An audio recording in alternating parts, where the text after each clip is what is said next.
You want to start selling on Amazon FBA, but you've looked on YouTube and it seems extremely confusing. There's too many different things, and I totally understand that. In this video, we are going to talk about the different business models and ways that you can do Amazon, because there's not just one way, there's a lot of different ways that you can do Amazon. And then we'll also talk about what the difference between Amazon FBA and Merge Fulfilled is. And then we'll also talk about what the difference between an Amazon free account and an Amazon Pro account is. So first of all, the different ways that you can actually find products to sell on Amazon. There are different business models on Amazon, and oftentimes when you just type into Amazon and look at a YouTube video, the person just talks about Amazon like it's their business model, and that's the only way that you can do it. Oftentimes you'll type into Amazon and you'll find all these about building a brand and selecting a product and doing your own marketing. And that would be our first business model, called private label. So private label is the business model where you source something from like Alibaba, AliExpress, somewhere in China usually. And basically what you do is you make that product your own, you market it, and you end up trying to make a totally different listing for it. And so this one, you have to do your own marketing and you actually have to rank your product.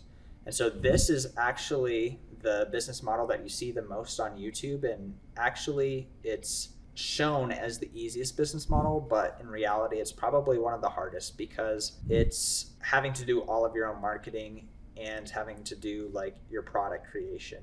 It's not an easy business model. Once you actually succeed with it, you can do very, very well. And the next business model is wholesale. And in wholesale, instead of doing your own product creation and research, you're actually going to list a product that's actually already for sale on Amazon. They have a listing for you, and all you have to do is just get the product. The brand is going to do the marketing for you. But with wholesale, you purchase in like a lot of bulk usually. Usually you're working with a brand or a distributor. They usually have minimum order quantities, MOQs, and you have to pay usually thousands of dollars per order, and you buy bulk. And this is a really good business model, but the mistakes that you can make are much higher, because if you purchase $5,000 of an item that is not going to sell, that's a huge problem. So it's a little bit less of an advanced business model than private label, because you don't have to do all the marketing and product research, but it's still a pretty advanced model because like you can make a lot of mistakes. The next business model, and this is the business model that I do the most, is called online arbitrage. So instead of purchasing thousands and thousands of dollars of items from a brand or distributor, and instead of creating my own product, what I do is purchase from online stores, and then I go on Amazon and I sell them on Amazon. And so there's already a listing in place, the marketing has already been done by the brands, and I just come and I find these items at a cheap enough price, and I then turn a profit. So online arbitrage is cool because instead of spending thousands of dollars, you have the choice to spend sometimes even just $40, $50, $100, $500. It's kind of up to you. That is cool because you can really spread your net super wide, and the marketing is already done for you. You don't have to create a product. Some of the downsides to this is sometimes it's hard to purchase enough of the really good stuff, and that's why wholesale sometimes is a good model as well. Then the next model is pretty similar to online arbitrage, except it's more time consuming usually. This is called retail arbitrage. And so retail arbitrage, instead of going and purchasing stuff online that brands have already marketed themselves, what you do is you go in person to stores. You go to like Walmart, Target, Nike outlets, and you purchase these items in person to sell on Amazon. So the pros of this is sometimes the return on investment is going to be a little bit higher, but one of the cons is that you can only go to so many stores in a day.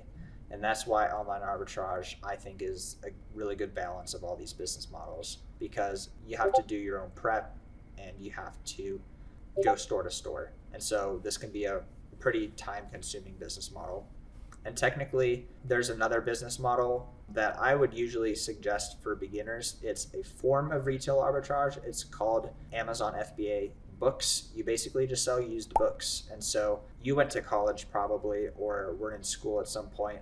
Those books that you use are pretty expensive. And so if you can find textbooks, if you can find books that people use, it can be extremely good profit. The reason why this is really good for beginners is because you can literally just use an app called 𝗬𝗏𝗍, and you can just have that app on your phone and just scan the barcode of books, and it'll tell you green or red.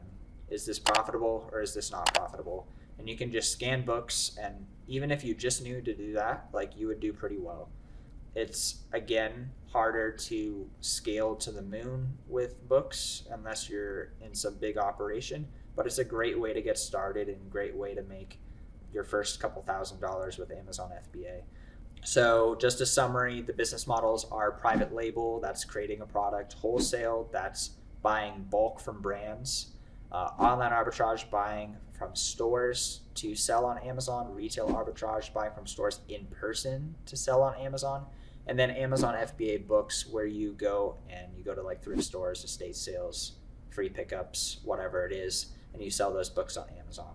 And then next I was going to talk about what Amazon FBA is versus Amazon Merch Fulfilled. So Amazon FBA is Amazon fulfilled by Amazon. What you do is you send your items into Amazon. There's a process about that. We can't go into that in this video, but basically you send your items to them and they are listed under currently existing listings, and when they sell, Amazon is going to ship the item out for you to the customer. So once you've shipped it to Amazon, your work is done for the most part, which is really cool because that saves you a lot of time. You don't have to do as much of the shipping process. So Amazon FBA items also sell faster, and so in my opinion, this is my favorite business model and way to do things. But you can also do merch fulfilled, and one of the biggest perks to merch fulfilled is you can get your money back faster, because when you send stuff into Amazon FBA, it often takes 1 to 4 weeks for the items to even get to the warehouse and get ready for sale. And so with merch fulfilled, if your item sells that next day, you can get your money back faster as well. But currently I would rather do something that is less time consuming. And then I also want to talk about, a lot of people have this question with an Amazon seller account: do I need the free version or pro version? And so when you're just getting started and you're just waiting for your account to get approved, you could just get the free version if you want to save the $40. But the $40 version is going to do well for you because you get sales faster with the $40 version, and you kind of needed to use a lot of the tools that actually help you do Amazon well. And so if $40 is too much for you, then you should probably try to send in like some used books or something to offset the cost of that, some profitable used books. Or you can just use the free version until you see, okay, I've gotten a couple sales, I believe in this, time to send in more stuff to make the $40 a month worth it. So this is just a quick little video of the basics of Amazon FBA, why everyone on YouTube is talking about product creation and marketing and ranking your item. In wholesale and in online arbitrage and retail arbitrage and FBA books, you don't have to worry about marketing your product. And so those are really big perks to those business models. But private label, the one I was talking about before, is a really good business model, but there's a lot more marketing involved in that. So from here, hopefully you can pick a right business model for you. The best thing to do is to just get started, because it's going to take up to 3 weeks for your Amazon account to actually get approved. And then you'll be able to find your first products, whether they're books around your house, or whether you go to a Walmart, or whether you purchase off like a website or something, or whether you go the private label route. Good luck with that. That's a harder business model, but if you put your heart to it, you can do it. If this was helpful to you, then feel free to help me out by subscribing to the channel. Hope you have a great rest of the day, and take care.